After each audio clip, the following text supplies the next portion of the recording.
Hello again. Here's another one of these sculptures in the town of Staines. Hope it might be interesting for you to see.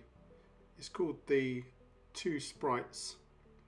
It's a sculpture by David Backhouse that was done for the local authority, and you'll be able to see it online once we've finished. Scanning process, like anything else, need plenty of space. So actually we couldn't have asked for anything better here. There's lots of space around outside. Always remembering that what you do is when you go round the part, you need to actually scan over each piece and then go back on a little step just to make sure that you've got a bit of overlap, which will improve the registration when you actually compute the files within Artec Studio.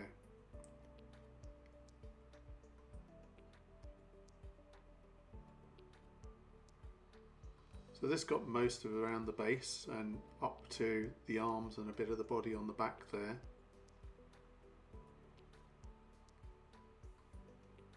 You need to keep paying attention to the screen as you go round, and as you can see here, what I did was I just actually paused just to make sure that I got the parts around the hands and fingers. So then you can pick up from where you left off, and then you can carry on scanning as you go round. So it was just again trying to get all the way around these little tiny bits and pieces that will help make a nice model at the end of the day.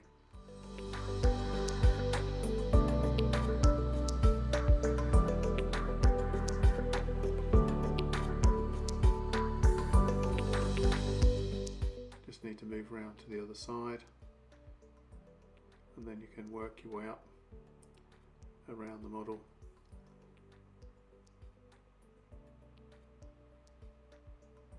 You can always tilt the screen back a bit so that you can see a little bit easier when you're holding the scanner up high to be able to get to the shapes you want, and you can rotate the scanner any way you want really.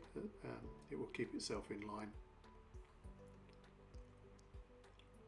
And then to do the other bits, we quickly had to stand on the base and then reach up above, but you can see here that the scanner shows the little pieces that you haven't done, and you can move around the shape easily. So putting it into Artec Studio, connect it up, and this process takes a little while to do. In fact, it was 5 minutes to import the data. You can see here we sped this up because it's a process that would be just watching the screen tick away for 5 minutes.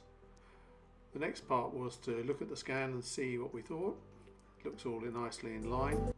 You can see the separate pieces of scan where we paused to make processing a bit easier.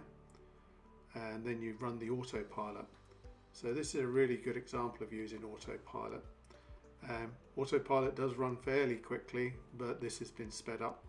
The total time to process this whole job was about 5 minutes to load it in. I must admit we spent 2 or 3 minutes scanning, and then post-processing was about 10 minutes. And as you can see, we've got a really nice model here, and we can see it on Sketchfab. So again, thanks very much for watching, and hope you enjoy looking at the model.